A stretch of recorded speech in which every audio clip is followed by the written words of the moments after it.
Hey everybody, welcome to the video. Before we get to the podcast, I just want to address that yes, it might be slightly a little late to do a tribute towards Akira Toriyama. I know I did have one recently already up, but this is like an extended version towards it where me and a couple of my buddies talk about things that has done in our lives and everything. So hopefully you guys do enjoy it. And some parts might be a little off. I do apologize. I don't know what happened, I guess, during the podcast, but I guess something happened technical wise. But, anyways, the IO is slightly low for two of my buddies, so I did have to, raise it a little higher. So, if I'm a little higher all of a sudden, I do apologize on that, but it's best I can do, unfortunately, for the time being. So, but, anyways, guys, hope you guys enjoyed watching the podcast. This little tribute that we decided to do all together. But also, too, you can check out my tribute as well, and you can check out Derwin's, which should be out, I think, probably now or maybe soon. But either way, I'll post it up either on Twitter or something if it's not up right away. So, but anyways, let's get to the video.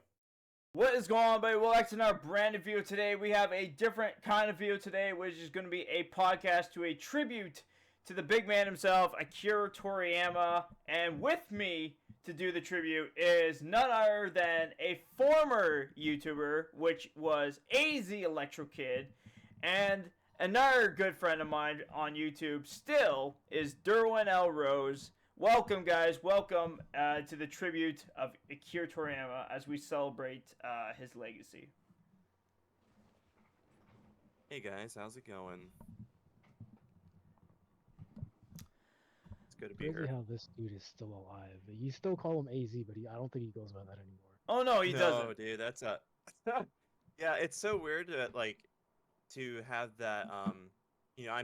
I coined that name to myself. You know that it is interesting, but it's okay to say it in this context. I don't care, man. Because you knew me back then. Everyone knew me as AZ Electro Kid. But plus, I wasn't sure if you want me to really introduce you in a different way, so I just figured let's just stick with the original YouTube. You said kid too. I don't think he's a kid anymore, man. So I think it would be AZ Electro Man. Wait, did I say? Oh yeah, that's right, AZ Electro Man. Yeah. Yeah, you're a man now. Then, but yeah, that's changed. But still good. But that was your former channel, so we can't really say too much about you keeping it as a kid, unfortunately. Yeah.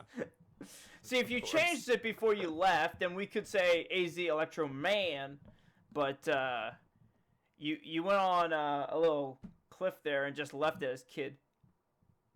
So yes, but technically no. I did rename it. I went through some changes within the direction of my channel, and at the time it's well, okay, we're just gonna be pure anime content instead of the stuff where I was wearing different hats and I was putting my finger in different soups and different content. I changed the name to Allure Anime, but that just never really took off and didn't really felt like myself at that time. So technically there was a name change, but if I remember correctly, I remember something with anime, but I couldn't remember what it was.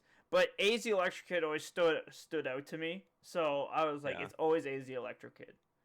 There's just something about it that just, I don't know, just vibes well. If you want to go with it, the name just flows well, a lot better. And plus, you did have it on your channel for a while, so now that if I look at your face, I know who you really are, but if I was looking at it from a entertainer standpoint, I'd be like, oh, I know that guy. He's AZ Electro Kid. I know who that guy was. Yeah. But that's the way I look at it. If you wanted to call yourself Anime or Lore Man or whatever you call it, if you changed it within a month or two after that, I'd be like, who? Who that guy? Yeah. See. Yeah, it makes sense. But anyways. So getting back on topic. We're just pretty much gonna just talk about some stuff, and people might not know this because we're gonna kind of talk about the whole former YouTube thing and all that right now, but technically, if you think about it, Akira Toriyama did invent Dragon Ball for all of us, personally. Because if you think about it, and I know from me and Nate's standpoint, because we talked a lot about this personally, but when Dragon Ball Battle Gods hit off, we were definitely keeping up with everything. Like I personally was, and I think that's how we fell for it afterwards. Because once we, you know, got into talking with Alex from Unreal, and then that's how things started connecting us together in some ways. But yeah, if you think about it, we all went to somewhere to find Dragon Ball, and it ended up on a path where we all ended up talking together and doing a podcast, and I think that's really awesome because like you guys. I know there's other people that were part of the podcast, but just you guys in general, like you guys are awesome, and it was always fun to have you guys on the podcast, and even offline the podcast, it was always fun. So. Thank you. Yeah, it was always a good time back in the day when we were more actively, or me actively being more on YouTube, and there's so many good memories of just having all us in that social circle be part of the Dragon Ball community, and it was a good times. They were good times. Yeah, no, it was definitely fun. I don't know about you, Derwin, like if that's how you feel for all of us personally, but I found it was Dude, I'm gonna tell you right now. When we first started doing videos with you, the stupid shit that we usually say would literally just have me dying for hours. Especially the one video that was off podcast was when Nathan was drunk. I still have that video, still on YouTube. Dude, I remember that. I remember how like hysterically you guys were laughing. I can't believe you still have that memory. You still have the clip too. The video's still on my channel, my gaming channel. Oh my god! After this is over, I have to go check that out. I'll send you the link so you can look at it. Yeah, Much I'm appreciated. gonna. I actually will check it out because I totally forgot about that episode. I remember so much like briefly over that podcast because there's so much. But I know the one that really stood out to me the most was the what was it? It was the gaming one, and I remember, and I will say yes, the game definitely could have used a bit more improvement. If we had a chance to do it again, but yeah, that was just so much fun, and I remember like everybody had a blast, and even myself had so much fun with that. I don't know. It was crazy, and then just in general with the conversations we had, like everybody was just. I just felt like we were all on point with each other when it came to like just doing the podcast in general. Like if somebody would say something, I always felt like the next person was like, okay, I know where we're going from here, and I know how I can step into this conversation, and that's really good for a podcast because you want people to blend in very well. Like you want that conversation going smoothly at times. So I just always thought that was it was always just awesome in general for that purpose. And yeah, no, like the weird podcast will always be something that I will cherish personally. Even if I keep doing YouTube and doing art projects, or if I'm not on YouTube anymore, or if I'm just gonna stick to game dev or where the case is, like weird podcast to me will live on like for a very long time because it's just it's just always gonna be like something I can look back at, and then I can be like, oh man, like if there was like moments, like I remember, like I can't remember what it was, but I remember looking up something, and like out of nowhere I just was like, god damn, we did that shit. I'm like, Yeah. god damn. And like when you start thinking it, then you're like, oh man, like then because like there's so many moments where I'm like, damn, I miss these guys. I want us to do this again, but like I know everybody's busy, so it's kind of hard for I know. everybody to like get and, back like, into this. So, like, yeah, and that's why like even though we won't do like an actual fully functioning podcast crew again, it's definitely something where I can be like I have fun at least, and I enjoy my time doing the podcast with everybody, and like that's definitely something I'm going to be cherishing for a very long time for that purpose. So Yeah, exactly. I mean, everyone was a character, and it really sucks that like yeah, we're all grown up, and each year it just gets I wouldn't say worse, but obviously we kind of stray away from like some of that relaxed time that we once had. mm-hmm. And especially we're all just getting older. But that piece of me still lives on, and just like talking to you guys now, it's like kind of just rekindles that. And yeah, my mindset back then was different, but I'm still the same person, and it was fun, dude. There's so many like there's the little things, right? Everyone's a character. They showed a piece of them in the podcast, and we can just like laugh it off.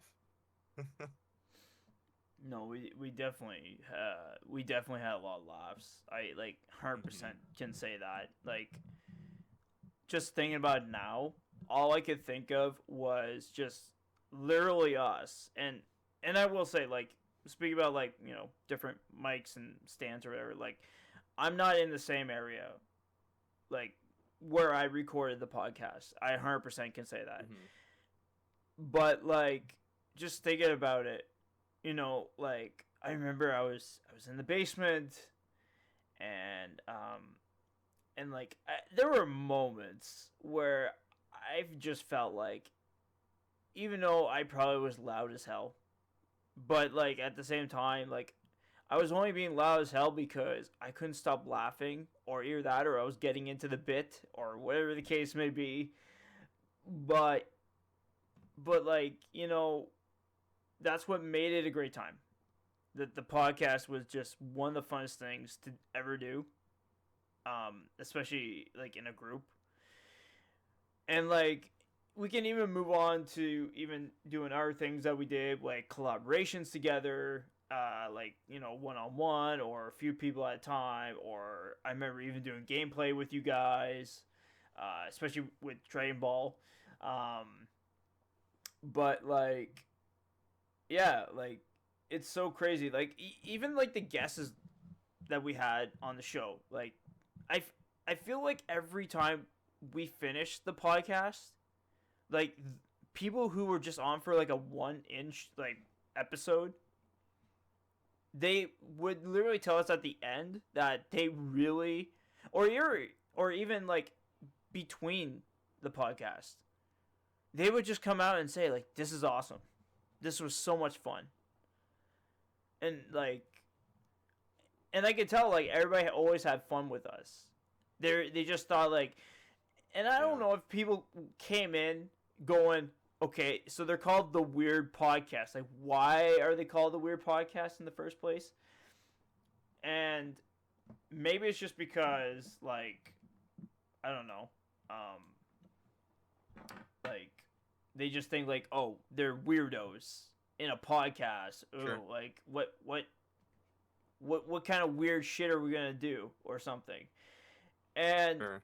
Even though yes, we definitely had some weird shit on the podcast.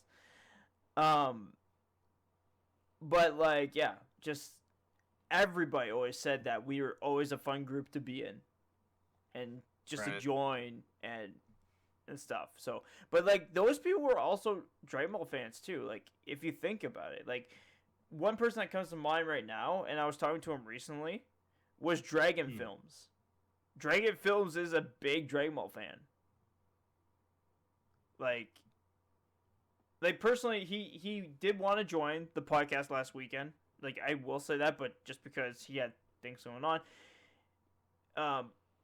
it wasn't gonna work out. But he does want to hear the video. So shout out to Dragon Films if you're listening to this, by the way. Comment below if you are, by the way, if you are listening to this. But yeah, like just people like that, and then like even like, and I will say though, I do want to point out, I feel bad for Blake. I feel so bad for Blake because his parents hated us. Like they definitely hate us because Why? because he would record with us in the middle of the night, and we've had his parents come on to the podcast, literally say like, "Could you like shut up?" Like there were moments you could tell like Blake made sure like you couldn't hear them that well, but even like even when we weren't doing the podcast and I was talking with Blake for a little bit, and I remember he was like, his dad would come in or whatever, he'd be like, hey, like either like shut up or like don't talk loud.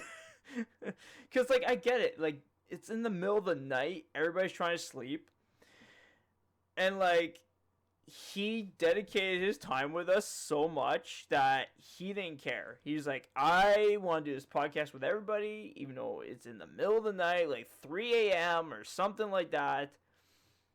And yeah, and you know what? Like props to that guy. Like he could have said no. Was...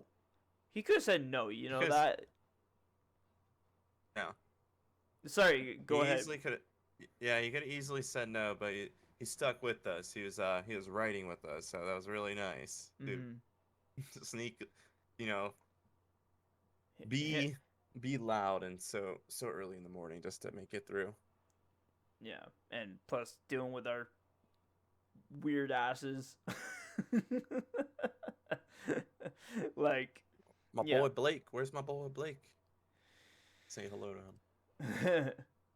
Man, I would love for this podcast. And I know I probably won't go to him because it's going to be saying tribute to Akira, of course. But like, sure. if it somehow manages to get to Alpha Keyblade, if anybody remembers that YouTube channel, like I know it's going to be hard to contact him through that YouTube, but like, if anybody knows Blake in general, I don't know his last name.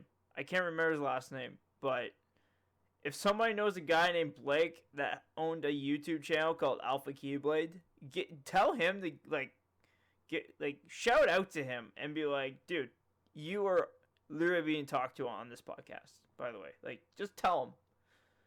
And if he somehow finds this podcast in general, that's awesome. And hopefully he's having a great day. That's another thing too. Or night, if you're listening to this too. So yes, a good day, a good night, good afternoon. Yeah. But yeah, also like Derwin as well. I know there's probably some things that we're gonna hold off that we discussed earlier before the podcast, but like even for you, like you got to go to conventions and stuff because of anime, and I'm not entirely sure like if Dragon Ball inspired you to do that specifically. I know you love other animes too, but like, but at the time when we met and stuff, I remember like you really always went to those conventions. Like you always loved it, and I remember seeing like even in your videos, like you showed a lot of people that were dressed up as Dragon Ball fans, and it's incredible. First off, by the way, Derwin, that you got to experience that. I went to a convention. I didn't really get to experience anybody with fucking Dragon Ball. Like I went to the biggest, or maybe the second biggest. Now, what's that? I'm gonna tell you right now. I do have a convention coming up like soon next week, PAX East. Oh yeah, okay. I was gonna say, I was like, didn't you just go? But yeah, okay, never mind. It's different convention. No, because I have PAX East coming up, and then the following week, Anime Boston, and then after that, I got like 5-month break from convention. So, damn, there's a lot of stuff. You are one busy man. Yeah, and in between all that, I got a bunch of video shoots I got to tackle and a bunch of stuff I got to edit. So there's a lot of things to get through. It does sound a lot. I will say that, like, but No, But no, going, because I run 3 YouTube channel, no, four technically, and then I manage another person. The other person's a VTuber, and I also manage a VTubing company too. So Damn. yeah, that's a lot. yeah, Way to go, so Derwin. I'm literally always busy with stuff. That explains why you told me you're always editing. That 100% makes sense now. So, um, but yeah. Anyways, like going back to the whole convention thing, like that. That's so awesome. By the way, like you got to experience like all these fans, and personally, I wish I got to experience the fans. Like personally for me, like when I went to I don't know if it's the largest convention in Canada, but like either the second biggest or the first, I can't remember. But I went to that convention and like there was barely anybody who was a fucking Dragon Ball fan. And here's the sad part. The Sean Schimmel and oh god, I'm already forgetting the guy's name now. But he did the voice of Trunks. And they were both at the convention. And like there was no way dressed up like fucking Are you talking about Eric? Yes, Yeah, that's his Eric, name. that's it. Yep. I totally forgot his name. I was like, Okay. I know his name, but I totally forgot. But yeah, they were both there. And like and I will say first off, I was a little disappointed when I went to that convention cuz all I saw was a fucking guy sitting in Sean Schimmel's seat eating a bag of chips. And you know how fucking pissed I was? Why? I wanted to meet Sean Schimmel, and everybody Well, was there. Would it make you more mad that he came up to me and played with my watch? Oh, I don't care about that. I don't care about that. Okay. Oh. I remember you showed me pictures, and like that. First off, that's awesome that he got to take a picture of you and everything. But like, that was my time, okay? My time. I'm sorry. I'm sorry. That really pissed me off, because I was like, oh man, Sean Schimmel gonna meet the voice of Goku. Holy shit! Everybody had a lineup, and I was wondering why the line was so like there was no line. At first, I thought it was just short, right? Because I was trying to look through the crowd. And I'm like, as I was getting closer and closer to his sign, I was like, okay, the line seems probably short or something. Or whatever the case is. I went up to the fucking front. And he wasn't there. Eric wasn't there. And then I find out, literally the next day, that he was in his fucking room doing something. I don't know what he was doing, but he took a picture in his room. He's like, hey, look at me. I'm in my room right now and doing something. I don't know what he was doing. I can't remember. But I saw the time that he posted it, and I was like, you son of a bitch. I was like, I was there, and I wanted to see you at that time. So that was, yeah, I was a little bit pissed, but like everybody was signing, taking pictures, and Yeah, right. and he just had to like randomly go to the back room and just not have a lineup. I was like, the hell. So, anyways, that's my little rant on that, but anyways, yeah, but like going back to for Derwin, like that's crazy, man. I wish I could experience just Dragon Ball fans in general, cause like I would love to just go up. Like I know I met like one guy I went to college with, and like super cool guy, right? And also really cool how his name is Thor. Like that's really cool. And I'm not talking about and I'm not talking about that pirate software guy. By the way, I just want to point that out. Because I know he blew up recently, yeah. So, but no, this guy is legit Thor. Like it says on his birth certificate, Thor. So, but yeah, cool lad. That's probably the only person I met recently. I think over the years that was a Dragon Ball fan. But yeah, like besides him, like I've met nobody who was dressed up at conventions.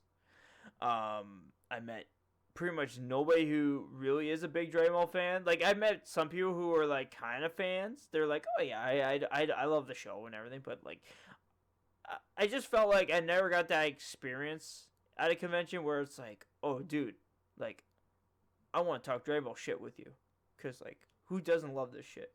You know what I mean? So I felt really bad that I didn't get to see Sean Channel, but also like I didn't get that experience. But I will say though, watching your videos, Derwin, made me see the experience of how awesome it is.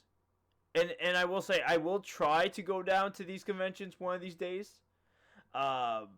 Don't know when though. If you like that, then Anime Boston, we're gonna have like a whole tribute to Akira Toriyama, and I'm gonna be vlogging too. So look forward to that. What time? What time of the year does that happen, Derwin? They mainly do it at either the end of March or like the beginning of April, or sometimes the middle of April. This year is like the end of the month. Or March, Okay. So. I'm Oh, not damn, it's already- entirely sure if okay. I'll be able to make it just because I kind of plans going somewhere else, unfortunately, to see a buddy of mine.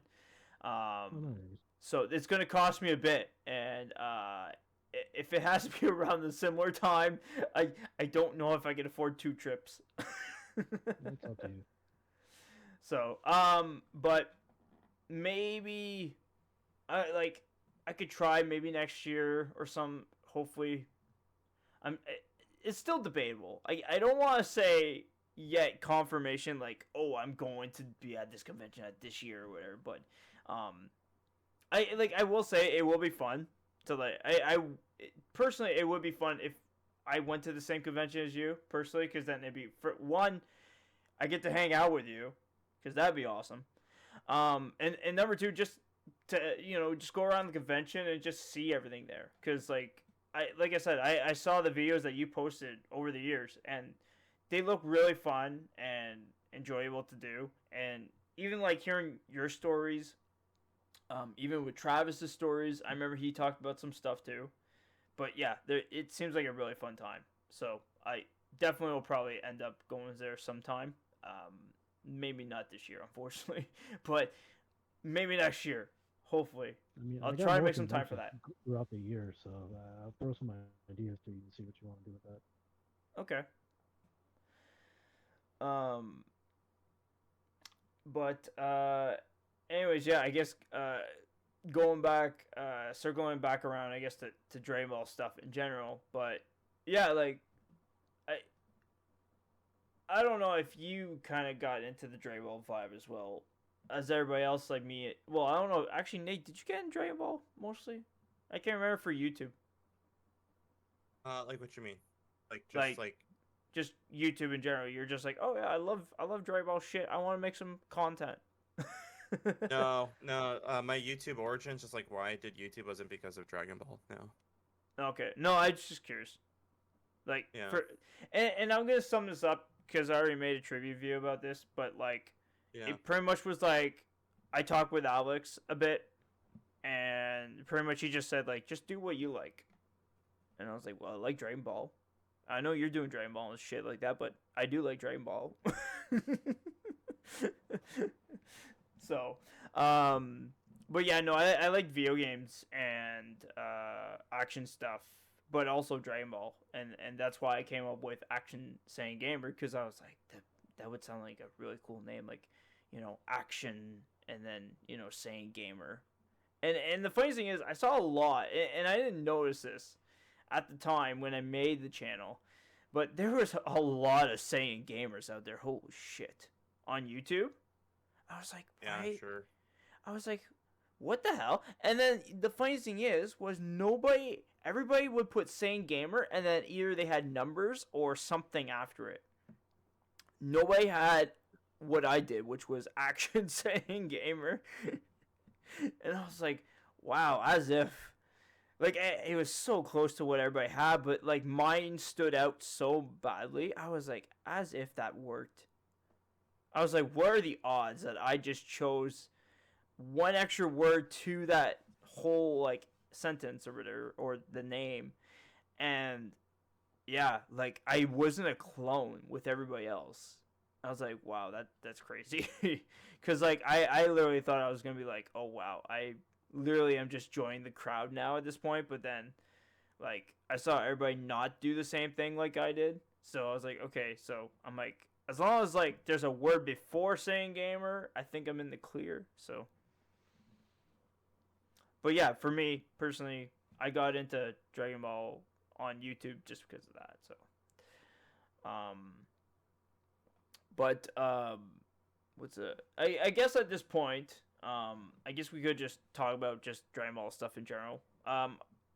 Unless you guys, we could talk about more stuff about Akira Toriyama if you want, or we can just jump into what inspires us if you want. If you guys want to do that, because we're totally already talking about it at this point. Yeah. I think for myself personally, like most people don't know that like my journey of the pipeline of just Dragon Ball started in like late high school. So I actually never really grew up with Dragon Ball as a kid. And I actually started watching Dragon Ball Kai first because that what was only airing in television for me, and that's what kind of got me into it.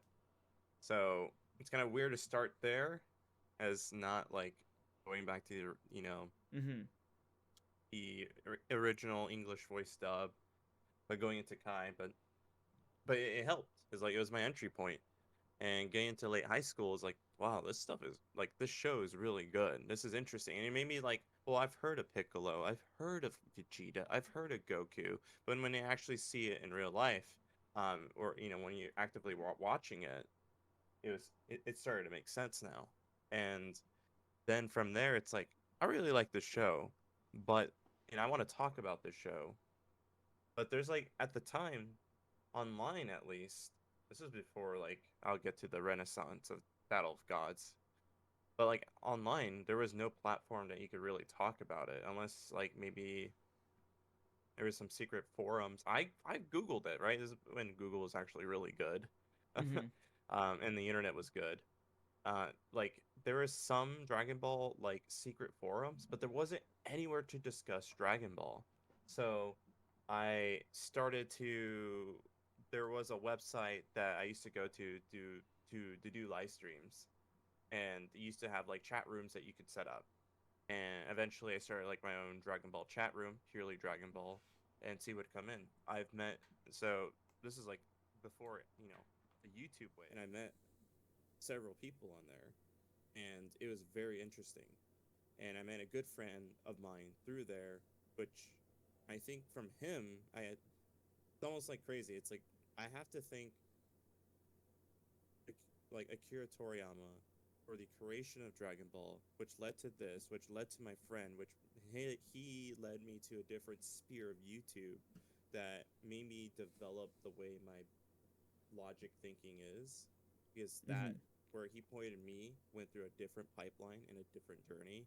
It's like holy crap. So if I've never like made that chat room, never like watched Dragon Ball, that would have never happened. I don't think I would be the same person I would be today. I swear to God. Like um unless fate has it where I end up going through the same pipelines but a different way, but I don't know. But all I can say is if that didn't happen, I don't feel like I would have been the same person. So from the chat room, blah blah blah. When we first heard, I was used to run like news and stuff there. I'm like, all right, well, I gotta pay attention to news. Mm-hmm. So now you have to go find your news sources, and then the only at the time it's like, well, you can't go like straight to people who know people in the industry like in Twitter now, like that's so fine and dandy. But Mm-hmm. like back then it's like where else would you go? Oh, let's there's this guy on YouTube who's been chatting, and I think from there where this is going, where I stumbled upon Alex, and that's where I started watching him, Mm-hmm. because he was like the one who was really actively just throwing news down. And then eventually, when 2013 in Battle of Gods came out, that's when the the Jesus, the Dragon Ball Z Renaissance happened, and it just sprung from there. And that's where I joined like the Dragon Ball Spear through Alex, and then eventually where it goes. I met you through that, Mm-hmm. and then I met everyone else. So it was a very interesting journey from like me trying to start my own chat room because it never existed to now. And it's crazy now because everything's Discord. So like back then, Discord didn't exist. Oh, I remember But Skype. and Oh if it my god. yeah, Like, I there will say wasn't Skype even wasn't bad, but oh my god, it had its moments where you just were like, this sucked. it sucked, but I have so many memories with that too. Mm-hmm. But but yeah, there's really no like Twitch wasn't that big. It's like so a lot of these platforms where you could literally, whip up something of a chat room, they Yeah. never existed. And so you can only reside to the old internet ways, which were just blogs and forums. But that wasn't enough because they were kind of dead. And like for me, when I was running the chat room from the streaming service, I was actively on it. I remember one time, me and I would say he's like a co-founder, not really a co-founder, but I call him a co-founder with it. Like I fell asleep like 10:30, and he did like a 24 hours. He carried it on, and he stayed up till in the morning. And I hopped in that morning. I'm like, "You're still in here?" He's like, "Yeah." I'm like, "Did people show up?" "Yeah, there was a couple people." I'm like, "All right, I'll take your shift now. I'll continue to the afternoon." And it's so cool. That was like so enjoyable to do that. Can't really do that nowadays. Yeah, you can go with Discord, but at that time, it was something. It was amazing. So, Mm-hmm. I do have very fond memories of that. And again, it goes back to without Dragon Ball and any awareness, I wouldn't have been here doing this. Yeah. Talking Well, it's like with for you guys. me personally, right? Like when you brought up the news thing, right? So this is what I used to do in high school, right? Because at the time there's no news, nothing really that like big about Dragon Ball. So and I don't know if this was a thing with everybody else, but every time, like, I would always check almost every few months or whatever, and I would see if there's any like brand new movies, and I always would look up Dragon Ball, and I was like, is there a new one coming next year? Next month, like in 2022 or 2019 or 18 or whatever. But like I would always do that. I would just look up random things, and I'm like, I would always type in, what about Dragon Ball is there coming out? And it's all fake trailers like that were happening, but like They're fake. but like at the same time, like, when I saw those like fan made stuff, and I'm like, dude, that looks so awesome. I was like, I want that. Just, like I knew it was fake, but in my mind I was like, that would be awesome. But yeah, I did that a lot. And even if we want to go like even way back, to when I first was introduced to Dragon Ball Z, like it was on TV. It was just randomly on TV. So for me, I know a lot of people got it from Cartoon Network, or I think for you guys it was Cartoon Network. I think it was. I know you did Kai, but I think a lot of people. And yeah, Sorry, I was gonna say the thing. I was watching Kai on it was like Fox 10, like when they aired cartoons like during the weekend. That's where. Oh, okay. Oh yeah. Like Yeah. I don't think it was Fox Box. I think it was something else. But anyways, I don't know. I watched Fox every weekend because there was just so many amazing shows. But I got to watch Dragon Ball Z during the weekday, like Monday to Friday. Loved it, 100%. Always loved it, and yeah, so it was always on YTV for us, and I know we got the Ocean dub at the start, and then it slowly shift into the American version.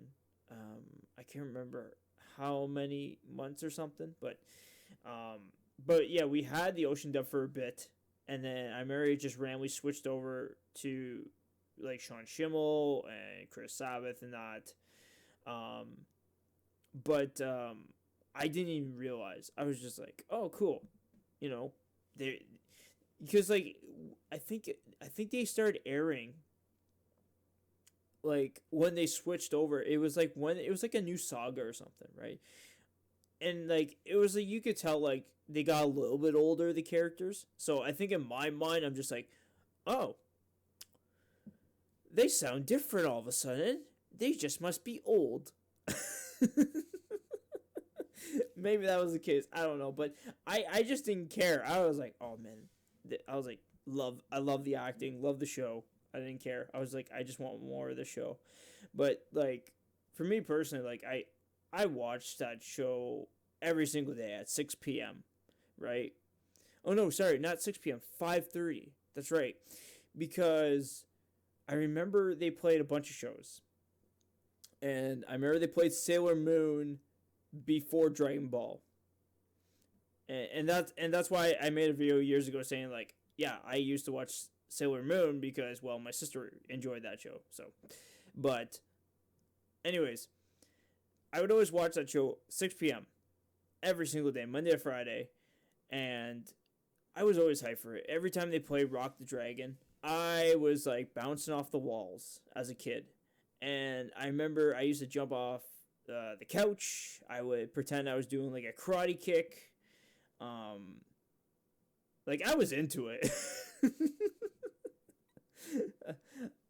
I was like, I bet you my parents probably looked at me if they saw. I can't remember if they saw me when I did this shit, but I bet you for a fact they probably heard me in the art room going, "What the fuck is that kid doing?"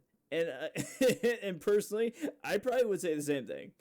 But anyways, but yeah, that's how I got into the show. Fell in love with it, and then I remember once GT ended, right?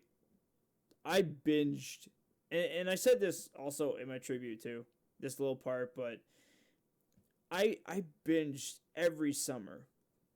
Every summer I would, and this is like, you know, when like high school or like even like the like elementary or whatever, like we always have like summer breaks. So anyways, every time it was summer break, I would binge watch the show from Dragon Ball all the way to GT every year, every single year. And I enjoyed it every single minute. I would sit there, watch that show, and just keep replaying that show over and over and over every single year. And never got tired of it. That's the sad part. I would keep watching that show. Even though I knew exactly what was going to happen, I was like, oh man, gotta just go to the next episode. Just keep going. But yeah, I that's how much I really love the show. I just loved it, and it always inspired me to just keep moving forward, and just and that's also another thing too. Like I fell in love with working out only because of Dragon Ball. If it wasn't for Dragon Ball, I probably would not be working out right now. I probably would not be in the best shape of my life right now. I will 100% tell you that right now. Like, it's crazy to say that, but yeah, that show did affect me in many ways. But yeah, it was really awesome for Akira Toriyama to make something that can inspire so many people in different ways and just do amazing stuff with their lives because the show affected them in that way. So that's and that's why I always like I know I said this in the trivia thing too, but like congrats to him. Cause like that man is epic, and like no man, and with everything happening with the world, where you see like, you know, Mexico, they had a gathering where people were putting their hands up in the air to give the energy for like the spirit bomb, but to Akira Toriyama, like there was a lot. I'm not saying like 10 people showed up. There was like a massive crowd. A massive crowd. And then I even saw pictures of like construction workers, like, you know, like people that build houses like from the ground up. They were also doing it too. I was like, holy shit. Like that is crazy. Like it was people on the site too. Like they were in the uniform, everything, and they were just like standing there doing the spirit. Yeah, exactly. Like a real spirit bomb, like in the show, like all the other workers in the show did it. Like in the show, they had, like everyone from every diverse just putting their hands. Yeah, I'm trying and then to like clip on it right now. Oh, okay. Oh, you mean the actual like clip from the show or whatever? No, like Mexico doing it, Argentina. Oh, I can't. I just saw a picture of it, but I don't know if there's a video or anything for it. But it was going around. But anyways, almost every news reported on it. So many in the States, I heard. I heard in Canada, especially the biggest one is CBC. Like that's like the big news report you could ever think of besides City TV. I don't know if City TV did it. I didn't hear anything about that, but I knew CBC did, and I was like, that's crazy. And then I heard about BBC, which is the British one, the British broadcast. But it's crazy. Like the world had to acknowledge Akira Toriyama, and that's amazing. First off, if you're getting every news reporter talking about it, and even one news reporter got literally like hailed because of her outfit. Like she was wearing pretty much the clothes of Goku. She had like a blue shirt and then like a nice orange blouse on top of it. And everybody went nuts. They were like, this woman is awesome. Like they did, and here's the thing I love is that we didn't get into the whole thing about how, you know, the news reporters are hot and all that. I remember there was like a trend of that going on, but I just loved how just everybody just pleased her outfit. They're like, dude, this woman's awesome. You know why? Because she wore the colors of Goku. Wasn't anything else. It was just, they loved the outfit, and that was literally it. Like, she got fame for that day all because of that. It wasn't because of her.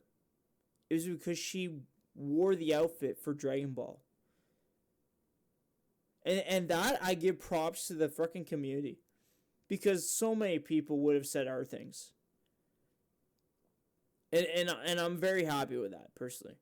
Like, and like, even lately, like, and I just want to point this out for like, the comment section, because my views are getting views. I don't like mentioning it and saying like it. I don't want it to sound like a brag. First off, I just want to point that out. But I'm just saying this for a second because I noticed I've been getting more comments lately, and man, are so many people so nice in the comment section. They're so nice, and they're like, I find personally they're really great.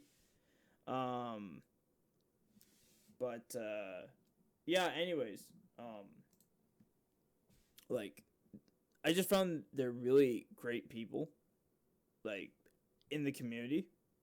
And I don't know if it's just because of what happened. And I know a lot of people over the years have said, like, you know, Dragon Ball fans can be aggressive. But in my opinion, I haven't really seen a lot of people aggressive. Like, yes, I'm not gonna lie, they tell you straight out, straightforward. But that's fine though. If it's a criticism, that's understandable, because if they're telling you the facts, right? Like, if they say, hey, you shouldn't add this to your video because let me tell you, it doesn't work with the video, right? Like, if somebody said that, that's criticism, right? If somebody just says you suck, that's not criticism. But I find that the Dragon Ball fans, they like criticism. And, like, yes, I'm not going to lie, some of them do get overboard with the whole Goku strong thing. But that's fine. That's because they're showing how much they care for the character. There's nothing wrong with that. So just to everybody out there who is listening to this, like, you are awesome, by the way, as a Dragon Ball fan. Okay? Just throwing that out there. So appreciate yourself for that. But yeah, but I love, like, and I mentioned this a little bit in my tribute video, but I'll like, expand on it a bit more. But, like, Akira Toriyama, he had a speech in December where he talked about like his fans. Now, he didn't say straight out his fans, but he pretty much said his fans. And he said thank you to everybody, appreciating his work. and I said in my video, I said, you know for a fact he sees you. Like, he might not see you specifically, but he knows you're out there. And that is what something I think everybody should think of, is he cares for you because you appreciate him.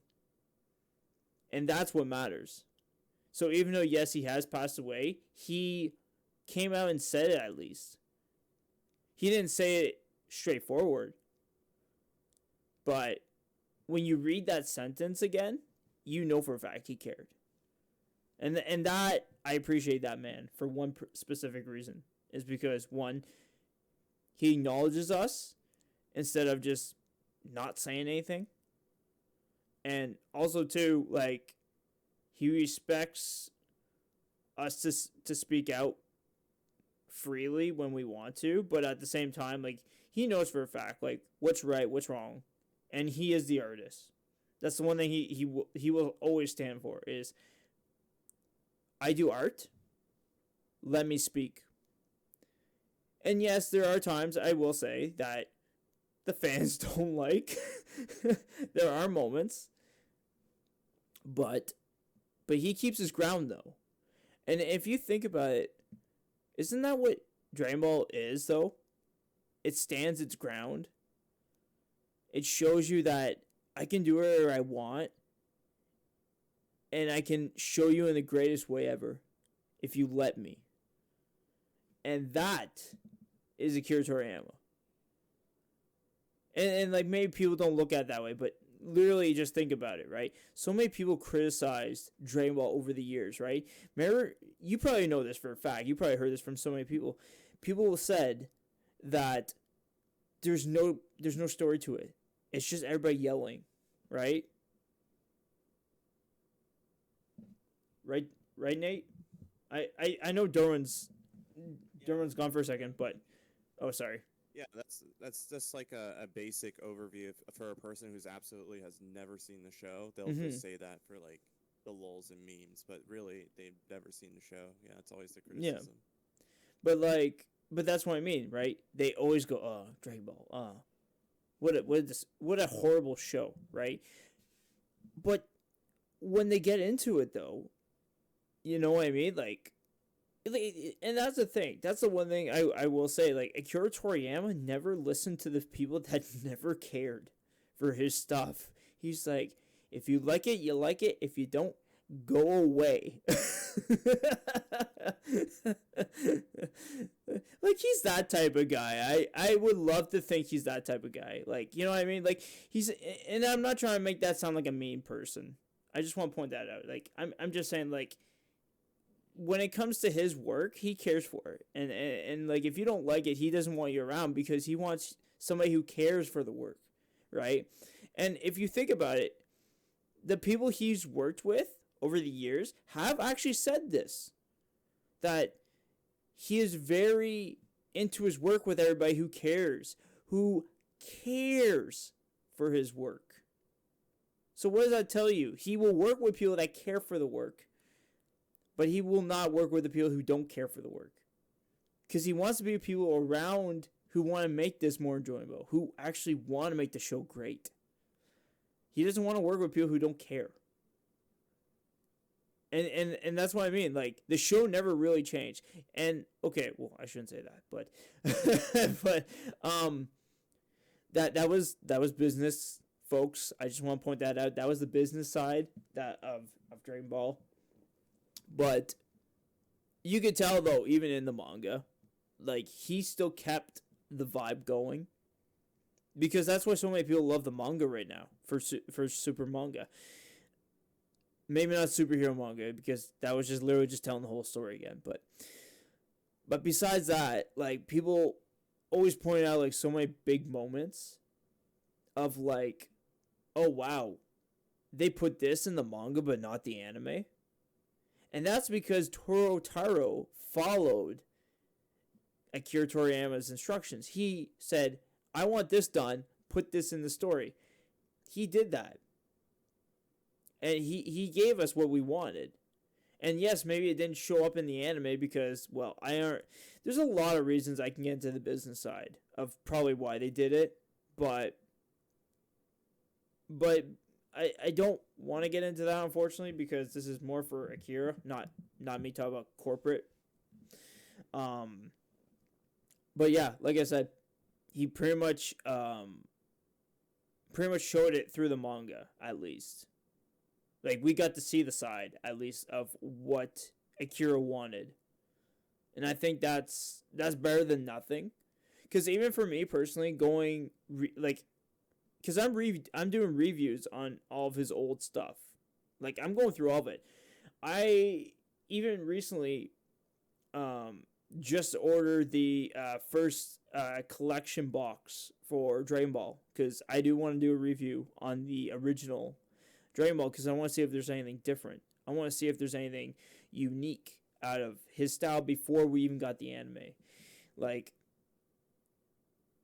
because his old stuff shows a lot. And, like, yes, I'm not gonna lie, they are wacky, crazy, you name it, right? But he just has this interesting style, and I think that's why everybody in the world likes it, for that purpose. So,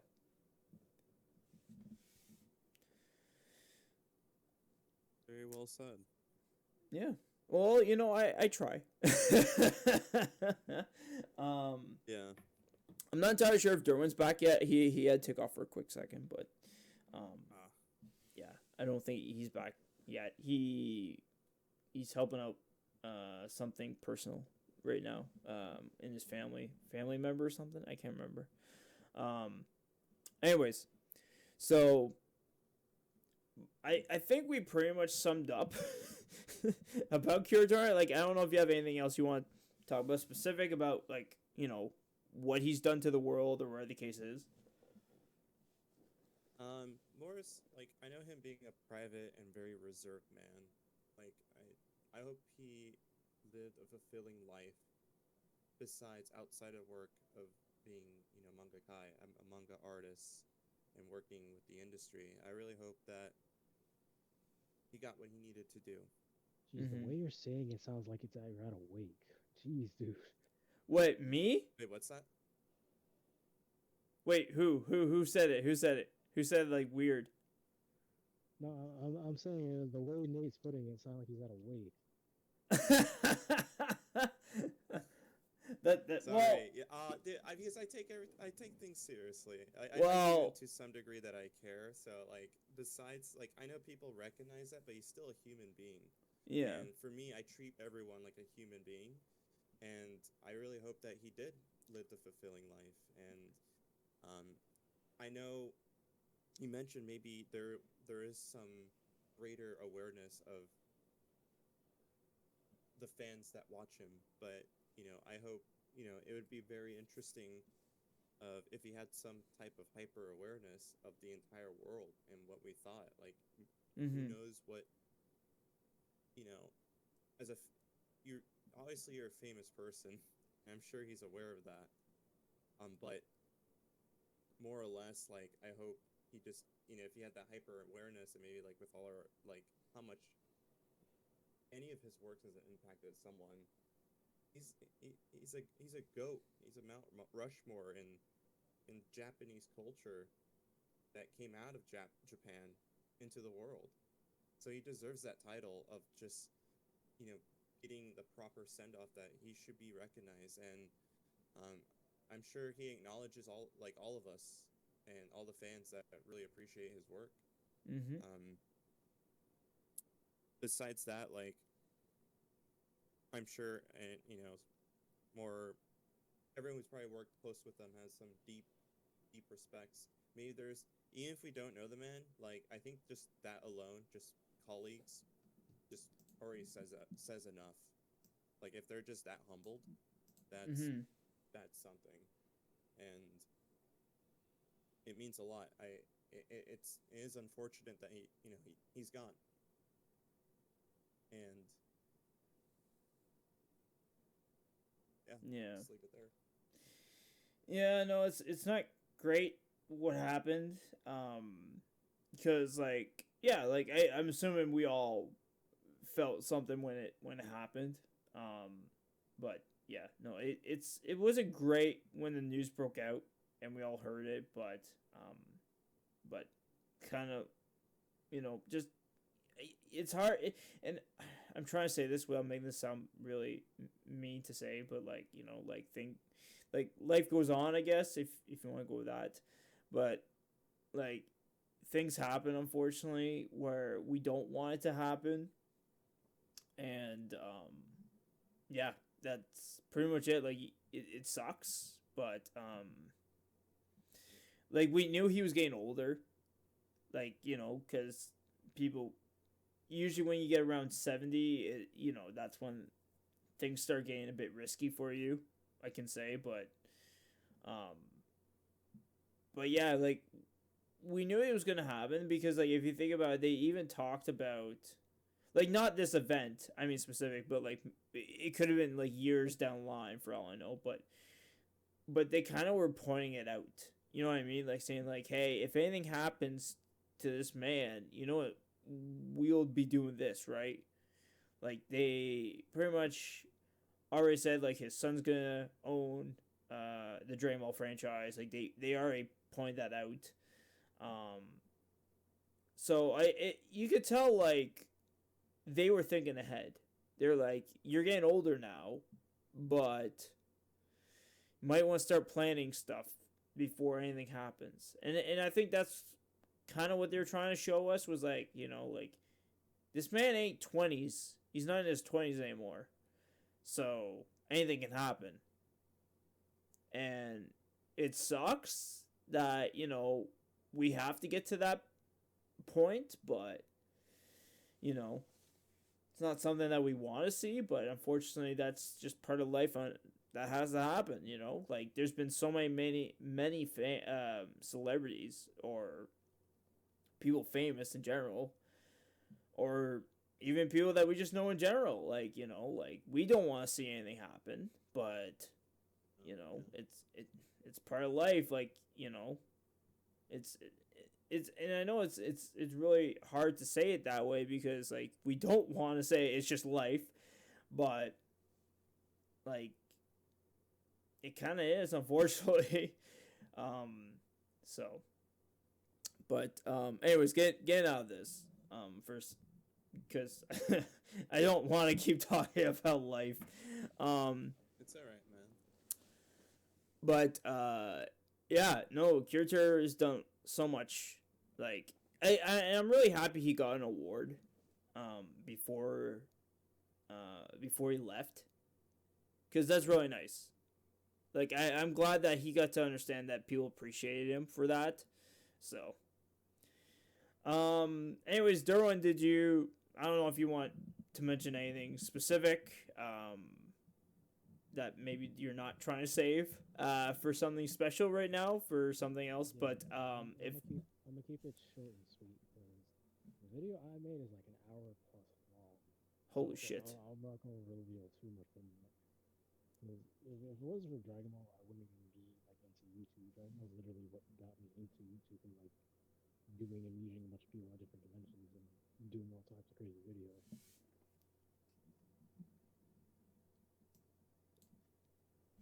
Yeah, no, actually, you know what's funny? Yeah, because like even for me, that's the same thing. Like I know at the start for me, it was because me and my buddy, but when it became me in general, like solo, it was Dragon Ball, 100%.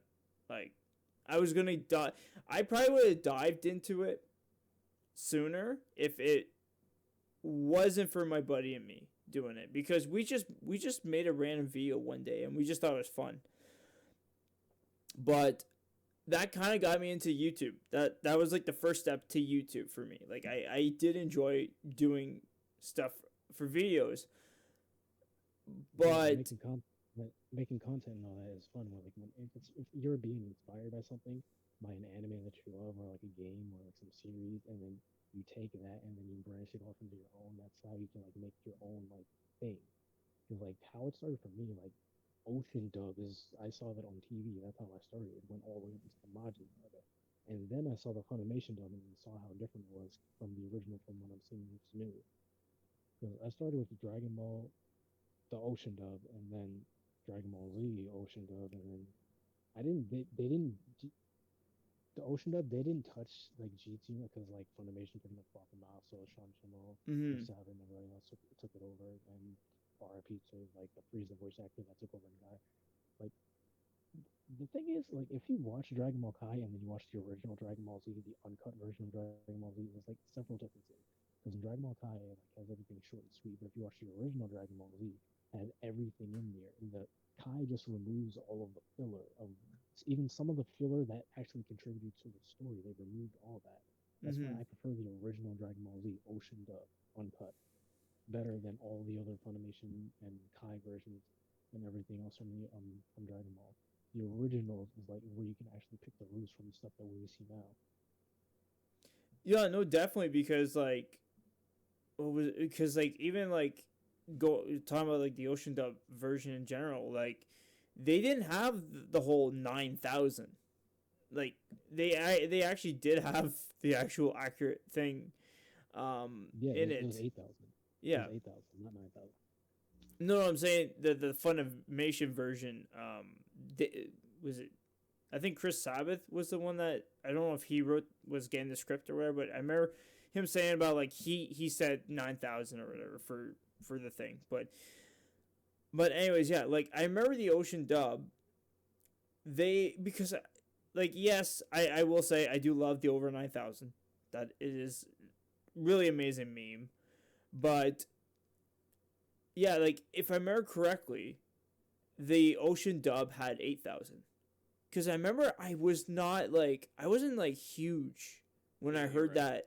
Yeah, but if you actually, there's two actually edited cuts of original Vegeta saying over 8,000 and 9,000. Funimation went off over the 9,000 version because they couldn't get the clip for the 8,000 one, so they went off 9,000. Yep. Oh, okay, that makes more Mm-hmm. sense. Okay, yeah, because I was just thinking once you said that I was like, that's right. Because Yeah, because I they started couldn't with get Ocean Dub. yeah they couldn't get the rights to it because like the people who owned Ocean Dub at the time they didn't want to give it over to Funimation, but they had no choice, so they only handed them the 9,000 clip instead of the 8,000. Like, oh, let's let them get it wrong for a while, but yeah, that's pretty much what happened. Huh, that's really interesting. But yeah, no, like, but anyways, going back to what I was saying, like, yeah, it's crazy, like how the because I think the Ocean Dub was pretty accurate on like for what the lines were supposed to be. Um, but yeah, like, and there's nothing wrong with Funimation. Before anybody starts heckling here, like, I didn't mind Ocean Dub. There's nothing wrong with it because like there's even moments I even see clips still on YouTube where like it has the Ocean Dub on it, and I still don't mind it. There's nothing wrong with the original Vegeta and Goku in that.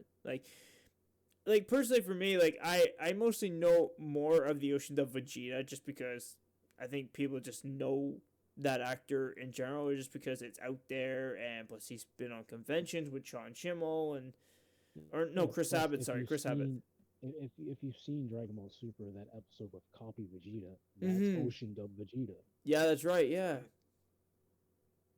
that is true. I totally A lot forgot. of people don't know that. And if you stick to the roots, sometimes the roots will come back. Mm-hmm.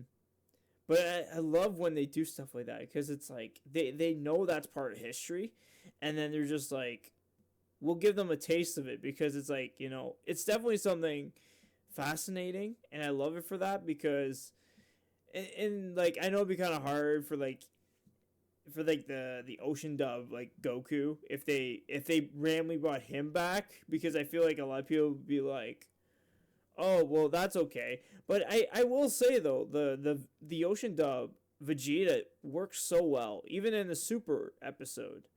Like speaking about that episode because I totally forgot, but um I was watching the clip recently where Vegeta was complaining to the fake Vegeta and Goku about how fake Vegeta was losing or whatever the case is, but like, and then just hearing it, I'm like, it works so well though. Like how what like, you know what I mean? Like that voice actor knows how to play the character well. I will say, even watching a clip of him when he was doing trying to go Super Saiyan, he does it very well. To like, and I can tell like why Chris Sabbath even mentioned how like he was like trying to copy what the original voice actor, and I can kind of see like where he got the voice, and then like kind of just did his own voice after that, of course. But like he kept that rhythm, and that's why we have the Prince Vegeta voice from Chris Sabat that in that version, because the original Ocean dub did it perfectly as the original Vegeta. So you gotta thank that guy. You can keep going on and on with like different like versions of like from each company, because Ocean Dub, they had their own thing. Funimation, they had their own thing. There's another one that you guys probably don't know about, Bang Zoom. Because if you watch the Bang Zoom dub of Dragon Ball Super, the English dub voice of Kenshiro from Fist of the North Star is Goku. Oh shit! Okay, I need to check that out. Yeah, you can look it up. There's even one where he's fighting Beerus. You literally hear this. You can hear him say. Oh my god! I definitely need to listen to that after. The common fight yelling that Kenshiro does for Fist of the North Star. The guy does that as Goku in one of the episodes. I have seen it multiple times. It is the funniest thing in history. That's actually awesome. And now I would love to just stop this podcast and go watch it now, personally. But I'll watch it after. But anyways, yeah, that's awesome. That's so incredible, especially like to get good actors like that. Damn, that's awesome. I actually didn't know there was a third one. That's new to me. So I'm gonna definitely look into that. I mean, there's not just that. There's also Team 4-Star. You know about that as well. Oh yeah, well yeah, I know them. Yeah, no, like I don't mind Team 4-Star. I just want to point that out. They have funny videos. I do even watch the Goku voice actor Masco X, on his YouTube channel as well. But yeah, no, I didn't mind Team 4. Back in the day, I kind of, it's kind of funny because like I was like, I remember people used to talk about it, and I'm like, I ain't watching that. I'm like, I want to watch the original show. But then like I started watching over the years, and I was like, nah, they're good. I was like, I don't know. I was like, that was just me as a Dragon Ball fan that was like, don't mess up with my show. How dare you? But no, Team 4-Star is good. So. Especially Masco, because he tries to keep the high-pitched voice with the original Japanese voice actor. So. I mean, yeah. There's many things I can going on and into, anyways. Because if it wasn't for Dragon Ball, like I wouldn't be doing videos. I wouldn't be like going to conventions, watching anime. Because like, if you would like literally look in my room right now, I have every single piece, like manga, anime, like merchandise, like so much Dragon Ball stuff. Like the entire series of Dragon Ball manga collection, the anime from Dragon Ball Z, Dragon Ball GT, and almost Super's almost completed. I just need a couple more things. But like, yeah, pretty much I can. Why? If I wanted to watch like Dragon Ball Z right now, I could just take out because I have the orange boxes DVDs, not the Blu-ray, the original orange boxes. I can just go grab that, and I can watch like any episode or any like series if I want. I even have the movies too. I have the orange boxes. I also have the Ocean Dub version of the DVDs as well too. If I want to watch it, I can just go ahead and do that whenever I wanted to. Damn, I need to start doing that collection. Yeah, to tell the difference, because if you look at the Ocean Dub DVD box, it would say just Dragon Ball Z. It's all in yellow. Right? And the Funimation is like red and yellow. That's how you can tell the difference from which one is which. Oh, okay. I actually didn't even think about that. Okay, I'm gonna send you a picture of a comparison, so you can probably throw that up on the screen so people can know what I'm talking about. Okay, sound good. But yeah, there's a clear difference of like which is which the Ocean Dub, which is the Funimation dub. That is actually interesting because yeah, I didn't even realize that was a thing. Personally, so. But and it's a thing because if it wasn't for Dragon Ball, like there wouldn't be like any other anime. Because if you look at Naruto, like Naruto and Sasuke, they're inspired by Goku and Vegeta. Because if you look at One Piece, Luffy and Ace are pretty much inspired. Not Ace. I think I forgot the other character's name, but there's another character that's also inspired by Vegeta. I Same feel like thing with Zoro. He's no, Zoro is pretty much like a Piccolo. If you really think actually, yeah, about it, you're right. You're right. green. Yeah, because like many other shows like Naruto, Hunter x Hunter, Bleach. There's another one. It's slipping my mind right now. Damn, what was it?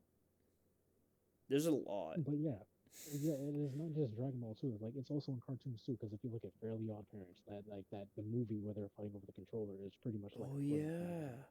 If you look at what was it, Powerpuff Girls, like certain angles of when they're fighting, literally inspired by Dragon Ball. If you look at the Amazing World of Gumball, there was a literal episode where Darwin went Super Saiyan, and it showed him with the hair too. Mm-hmm. The same thing in what was it, Teen Titans? Like there was a time where Robin freaked out. His hair literally looked like Goku. So, yeah, there's so many homages and references. Mm-hmm. Yeah, so Other like, animes do that too, wait, I'm leaving off a big one, Gintama, where he did a Kamehameha in one of the episodes, and everybody was. What looking about at him like Bloodline? stupid. That Bloodline. too, that as well. Yeah, that was like my first one. I'm like, oh damn, he did Kamehameha. There's also another one. There's a game that I'm actually going to be going back to revisiting to playing because I need to finish the Let's Play. Senran Kagura. There's another character that is a DLC. There's another character that's a DLC from, damn it, how am I spacing on the name right now? But yeah, the character's name is Hakufu Sensaku. Oh, yeah, the character's name is Hakufu Sensaku. She can do a water attack, and at the end, she poses and does a Kamehameha. I'll have to send you that clip too. I mean, you'll have to have that on the screen too, but you can have the audio in if you want to, but it's up to you. But no, I'll probably she just literally show it. No She audio. literally has she literally does a Kamehameha, but it's a water attack. That's crazy. I love how there's so much references in entertainment. It's just, I don't know. It's just awesome. Plus, I love how. No. Wait, I can keep going. If you look at Digimon, Tai Kamiya, Tai Chi. If you look at his hair, it's literally like Goku's but brown. If you look at Tyson from Beyblade, his hair is literally Goku, Yeah. a little blue with a hat. That is actually true. There's so many things about Dragon Ball that seeped into other animes with their creators. Just like that thing with Goku and Vegeta. If you look at Beyblade again, Kai and Tyson, Goku and Vegeta, you can literally see it because they have a grudge match almost like every time. Mm-hmm. And throughout all the seasons, the original Beyblade. Even if they change the season, it's pretty much the same exact format. Yeah. Well, even like the new, what was it? I forget what it's called. It's like the second and third season. Like, even though yes, they did change it up a little bit, but yeah, it's pretty much all the same. They really just were like rehashing the same thing pretty much. Like, not story wise, but just the characters are all the same. Yeah, even today, Beyblade's still going with the new season, Beyblade X, which I'm actually pretty much enjoying. I'll get into that. Like, I have that saved for like another video I'm doing. Mm-hmm. Anyway, because if it wasn't for Dragon Ball, like we wouldn't have like all these other things. Like, I think we still probably would have had Naruto, but it would be a little different. Same thing with Bleach and everything else that we've gotten. They would have been different. Naruto probably wouldn't have had orange. It probably would have had like a different color on him, and Sasuke wouldn't be like how he is. Mm-hmm. Like, cause yeah, if we didn't have Dragon Ball, like a lot of shows would be a lot different. Yeah. Plus, If also, you look at the original Dragon Ball, the ship that Goku was fighting in, and like I think it was it was the last 12 episodes. I forgot which one it was. The ship that Kid Goku was fighting next to is the exact same ship that is seen in the beginning of One Piece. oh shit. Huh. I didn't think of that. And I literally was watching One Piece like, God, when did I start? Like a couple of years ago? Something like that? Yeah. Anyways, yeah, no, I just realized that. I was like, huh. That's right, there was that ship. Yeah, it's a lot of things. And like people that start with One Piece, some of them hate Dragon Ball when they've actually never seen the show. And when you try to get them talking to watching the show, they start talking bad about the show. Especially some one person that I know about that's on Facebook that I'm not going to call out. If I know if I call out, they're going to probably start some bullshit. But it's whatever. But anyways, like if One Piece fans need to actually know where they got their roots from. Because if it wasn't for Dragon Ball, we would not have no One Piece. Because Yeah. they're literally connected. There was even a movie where damn, there was another series. He had blue hair, red jacket, and a black shirt. There was a movie with him, What was it? Goku, and Luffy. I forgot the name of the movie. Oh yeah. Forgot about that I one. haven't That seen every crossover. single One Piece movie, but I'm trying to remember if I saw it or Yeah, not. it's like world's greatest. Well, no, I'm thinking about something else. No, but I know what you're talking about. Yes. Yeah, Isn't it was like a start cross. with the T? Yeah, there was a crossover movie where that guy from that series I can't remember, and then Luffy, they were talking, Oh, oh, yeah, I know like what you're how come talking about. Yeah, they're yeah, like yeah. how come we can't beat this guy, and then Goku's like, yeah, because I'm a Saiyan, and like Puerto Luffy's like, I Rico. will never catch up to him. Even Luffy admitted in the show that Goku is stronger than him, and people still argue that Luffy's stronger than Goku. Yeah, I never understood that, but anyways. Even the creator of One Piece said that Goku is stronger than Luffy. I still can't get it how One Piece fans literally say that Luffy's stronger than Goku, but the creator admitted that he's not. It's blasphemy, man. For me, that's fucking funny. It is it is crazy though, because like especially if you're like if you're a fan of a show, and normally if you're a fan of a show, you keep up to date with the creator, right? And if he's pointed out, and even with the cross, with the Dragon Ball and all that, like if they say it in the show, and even the creator says it himself, but the fans won't believe it, I kind of feel like, maybe just wait till the guy says it, at least, or have somebody come up and go, "Do you think Luffy is stronger than Goku?" Right? There you go. Like, and I know even like Sean Schimmel, he kind of said something about Superman thing where he's like, "Goku's stronger. Of course he's stronger." Um, but I but remember I now. feel The like, name was it was Toriko. That's what it was. oh One Piece Toriko and Dragon Ball is what it was. yes, The crossover when they're fighting that fish. yeah. I totally forgot the guy's name, but yeah, once you said crossover, I was like, oh, I know what you're talking about now. Okay. And then Goku gotta go Super Saiyan 3 against that fish. So have fun with that power scaling. Yeah, that fish got creamed instantly. Yeah, pretty much what the fish was. Like if you play like Tekken, what was the other one? Dead or Alive. And Tekken, there's like that panda that's able to and that wood thing that's able to copy everybody's techniques. Mm-hmm. That's pretty much what the fish was. It's able to like copy everybody's techniques but stronger. That's actually pretty cool for an enemy, because like I kind of feel like that's almost like taking Moro. I know this is kind of going a different route, but like think of it for Moro, right? Like if you use your powers or just in general, he just absorbs your power and then makes you weaker, and then you're kind of just defenseless at that point, right? While with this fish, he just takes your attack and then just says, "Well, how about you just take it stronger?" So I love when you have unique characters. That's the one thing I will say, and I'm glad they brought Moro into Dragon Ball Super for that purpose, because like I think we needed something like that, and I'm glad that Akira came up with a character like that, because man, like Yeah, it made it so about unique. Moro, we have Moro in the manga, but we won't see Moro until after Dragon Ball Daima anime ends. That's when we're gonna get Super back. Yeah, I don't know when that is gonna happen. The super thing, because like, now I don't know. Okay, so I was seeing some stuff go around saying that apparently the show got delayed for 2 months. I don't know if that's true or not, but I've still been seeing that it is October. So 3 months. They got delayed, not 2 or 3. Oh, so it was. Yeah, 3 months. Oh, 3 months. Oh, damn. Okay. So it was true. Okay. I wasn't 100% sure, because I was like, I only saw like a few articles here and there, but nobody else was talking about it. So, but yeah, no, it sucks that happened, unfortunately. But like at the same time, like even the manga is taking a break next month, or they even said they might take even a longer break depending on how things go. But like even like Was They're it Deep Sea taking a Hype? hiatus that's gonna last all the way up until October, mid-November is when they're doing. Is because of the whole Akira Toriyama Mm-hmm. situation, and people are also scared because Moscow, the original voice of Goku, is also around the same age as Akira Toriyama, so people are also scared for her too, and the voice of Piccolo. Mm-hmm. Well, I don't blame them because, like, you know, like if the creator died, like, you know, anything can happen at this point, right? So Yeah, you got because to the be VAs, very. the Japanese VAs are around the same age as Akira Toriyama, so Mm-hmm. we gotta start preparing for that.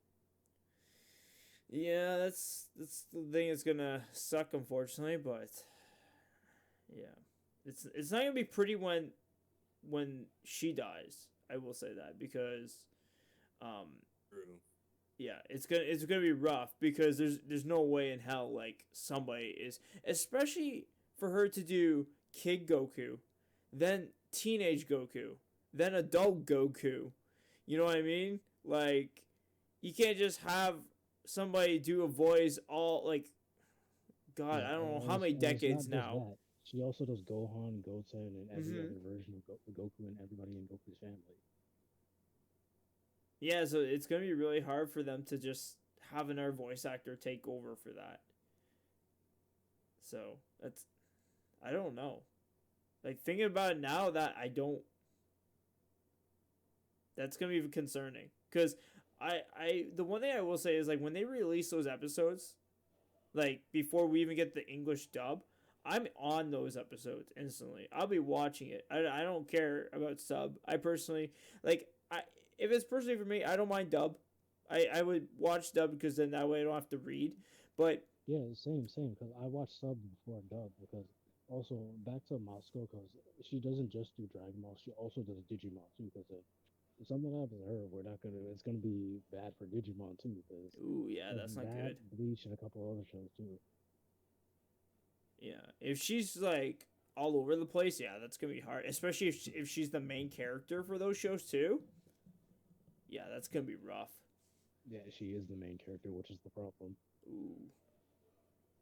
Yeah, it's not like Sean Schimmel where he was doing like small little parts here and there for different shows. But yeah, if you're like her and you're doing all these big main characters and your show is still going on for a very very long time and that character ain't gonna die or get old, um, yeah, that's gonna hit hard when that happens. So I don't know what's gonna happen with that personally. So, but yeah, but like I was saying, like for me, like if I'm watching the sub version, like and I hear that right, like personally for me, like I don't know how I'm gonna feel having not her around because then that is gonna be rough to like listen to the next voice actor, even though like it's not their fault that they have to put somebody else in that position. It's just when people are used to that voice for so long, you kind of and it kind of goes back for me personally with the whole Kai version and the original Dragon Ball show because like with Gohan, right, and even like Kid Goku, like those voices are so iconic to me. Like I can watch the DVDs and all that over and over again, and those voices will still impact me in some way. But then like I listen and like I said, it's not the voice actor's fault. It's because they just put somebody else in because they need somebody. But man, it doesn't work that well. It really doesn't. Maybe you get used to it over time, or if you're a new listener, then it might work for you. Like I know for Nate, you said you started with Kai, right? Nate, Here, guys. you started with Kai, right? Yeah, I started with Kai. Okay, so from your perspective, how were you okay with like Gohan's voice, like as a kid?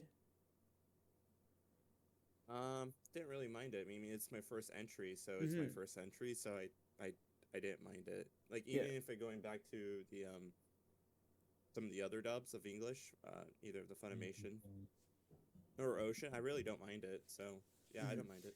But that's kind of Yeah, what I the mean. Like, original, yeah, because what we know is because Kid Goku, also does Kid Gohan as well too. That's how everybody like was able Mhm. to pick the difference of who was who. Because the Ocean dub, it was like three different people that did it for like Goku, Yeah. Kid Gohan, and like Goten as well. It was three different people. It wasn't the same Mhm. person who covered multiple. But in Funimation dub, Kid Goku, the lady who voices Kid Goku also did Kid Gohan and Teen Gohan. Mhm.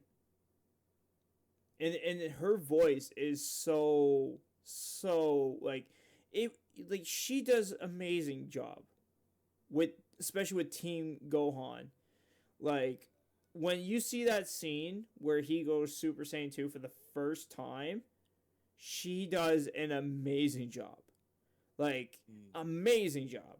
Like she can make you more emotional than anything else cuz that she knows how to bring it like it just works so well. And and no offense to the new voice actor, but no offense, I can't stand the voice. I really can't. It's so brutal to me to listen to, and like that's kind of one of the reasons why I can't watch Kai.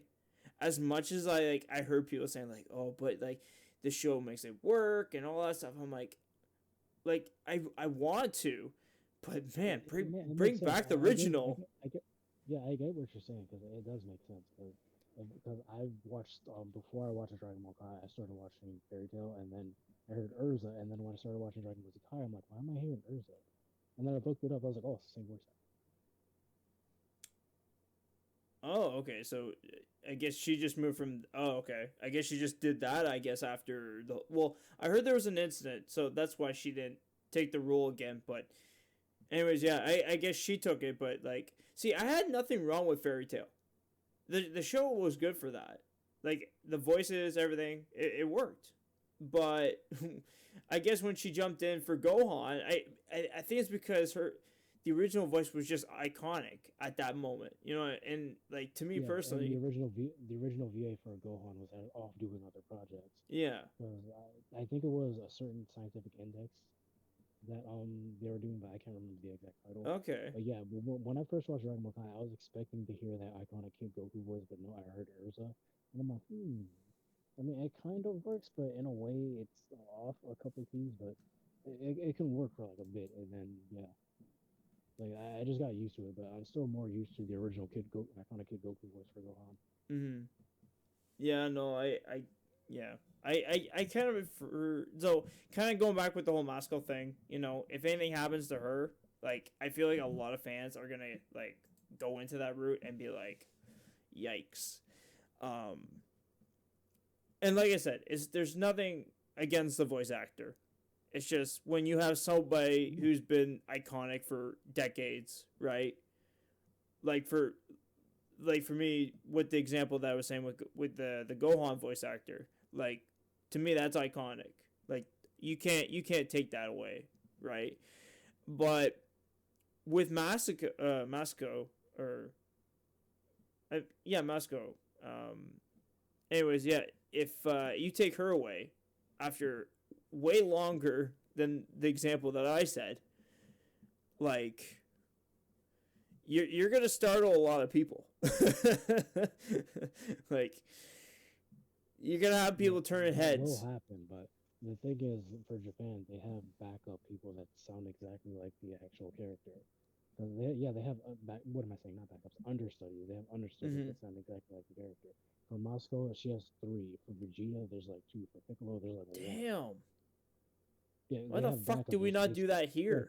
cause remember when the Japanese voice actor Bulma died? They have somebody just to cover her, but she Oh died in her place. yeah. So they hired another person that sounded different, Same thing with but it still Chris worked. Reyes. Mm-hmm. Yeah, Yeah. so they have understudies just in case something happens to one of the characters, or if one of them is sick, they have somebody else to cover for Mm-hmm. them. No, that's a good thing though. Like I'm not gonna lie, you'll probably notice a slight difference a little bit here and there where the case is at the start, but then you'll get used to it. But that's really good, like because like I said, like going back to like my example, like if you don't have somebody who can do that voice, that's where you can like hurt the show 100% because like you need something like that. And I'm not saying like you need somebody exactly like them, right? Like if you have somebody who can bring the voice to the character one way or another, like people will like it. Like you said, like yeah, maybe it'll feel a little slightly off at the start, but if you have somebody who knows how to like bring the heat and make that character like stand out as much as it did back then, like yeah, people will love the voice, hands down. So, but yeah, no, that's good on their end that they prep things because I didn't know that, and so yeah, I'm kind of happy because like at least the fans won't be like, well, Goku sounds a lot more like a man all of a sudden. What happened? Like you know what I mean? He doesn't have the high pitch anymore. Um, but no, that's good that they think about this stuff ahead of time. I feel like for us in the industry when it comes to media stuff like this, it's hard to think of it ahead of time. But yeah, no, that's good on them, cause like even for us, like I know for me personally, like if since Sean Schimmel's like the iconic voice for the Funimation dub, or just I guess the American version, I guess at this point, I don't know what you would call it because Funimation is like almost gone. But anyways, like people know Sean Schimmel because of Goku, right? And if anything happens to that man, they gotta find somebody who's very close to the voice. So all I have to say is they have big shoes to fill in, and they better make sure they know what they're doing. So, but anyways, in a way, actually, before you leave that topic, in a way, if Sean Schimmel stops doing the Goku voice, they actually do have someone to fall back on. Ocean dub Goku. I guess that's kind of true. Same thing for Chris Sabat. If Chris Sabat leaves, we have the original Ocean dub Vegeta to fall back on, because they literally have those contacts in the bag just in case the main VAs want to leave and do something else. Mm-hmm. No, it's good for that too, yeah. But I mean, like, let's say they like get older, so then it'd be kind of hard to replace them with with those actors, right?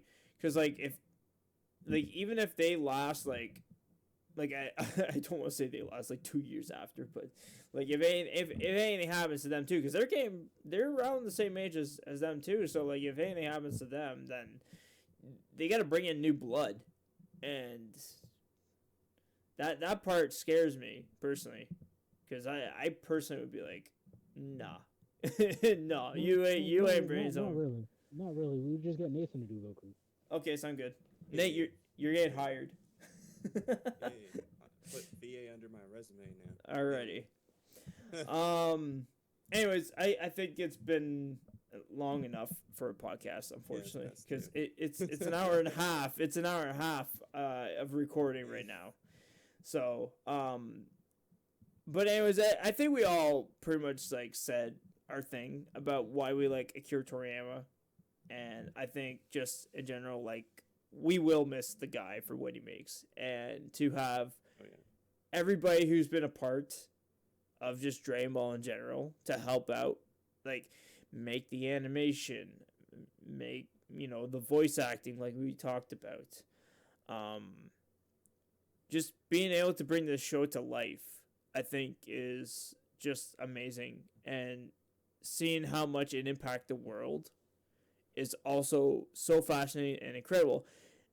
And I personally, I think for us in general, and I'm not, and if you're very artistic or in a way, or you just want to be like helpful to others out there in general, we all would love to do that someday. You know what I mean? We all would love to have something that we inspire people to do, or either that or make a difference to the world or something, like what I mean, like kind of like the way Akira Toriyama did. And I think like if we just look at what he's done and kind of do what Gohan did with that robot when he was stuck in the forest, where he just looked ahead. If we did that and just thought about, what he achieved and maybe we could do someday, then we might be able to do that and then just say that we were inspired at the same time by somebody that inspired us. And that would be amazing. You know what I mean? Like, wouldn't that be amazing if, like, everybody who got inspired by Akira Toriyama inspired the world at the same time to do more things like that? Like, that would be amazing. Like, I personally would love to see that. You know what I mean? So, if we can all do that after what happened recently with Akira Toriyama, and we just get back up and we just, keep on going. We just keep chugging, getting stronger, growing as a person, and hope to God that we do something to the next generation. I think that's what we should look at. Because that's pretty much what he did. Like, he might not thought of it that way, but he pretty much did. I think he knew. That's why I bring it up. He knows. He knows. Okay? I don't want people saying, like, he didn't know. He knows. He said in his speech, he knows. 100% knows. Maybe not exactly 100%, but maybe like 80%. He knows that the fans are out there, though, at least. So, but maybe not the whole inspiration part, like what happened after he died. But I think he knew that if anything happened to him, like, the people are going to cherish him one way or another. And I think that's what we should do after seeing him pass away, is let's try to do our best to the world and try to get people inspired and cherish the things that they care about. Because who doesn't love caring about stuff, right? You care about your show, care about Dragon Ball, should have everything to care about. So, anyways, I'll end it off on a note. If you guys want to say anything real quick, and then we'll end it off from there. All right, Jason. I think all has been said for me. Alrighty. Yeah, same here. Alrighty. Anyways, guys, thank you all for listening to us in general. And you can check out Derwin L. Rose. I will leave, what do you call it? I'll leave a link or the card at the end of this video, probably at this point. What do you call it? What the? It's what you call it. It's a card. It's a card on the screen. You can click on it. Watch Derwin L. Rose's tribute to it. I'll put it in the link description too. Just for you, I will do that. I don't normally do that, but you know what? Because you said it, I will do it. I always do that for collab, so. Well, like, I was just gonna put your view at the end. You know where, like, the little card comes up and you click on it? Yep. I was gonna put that, but you know what? I'll do that, and I'll even put it in the comment section for you too. So, unfortunately, AZ doesn't have anything. Unfortunately, because he's not a former YouTuber anymore. He gave up. Unfortunately, he retired from the YouTube industry. Private. That's fine though. That's fine. Everybody's allowed to have things private. But yeah, other than that, thank you all for watching. And more videos to come on my channel as well. And I will see you all later. And hey, you never know. Maybe these guys might pop back up later on throughout the years. You never know. So, anyways, thank you all for watching and take care.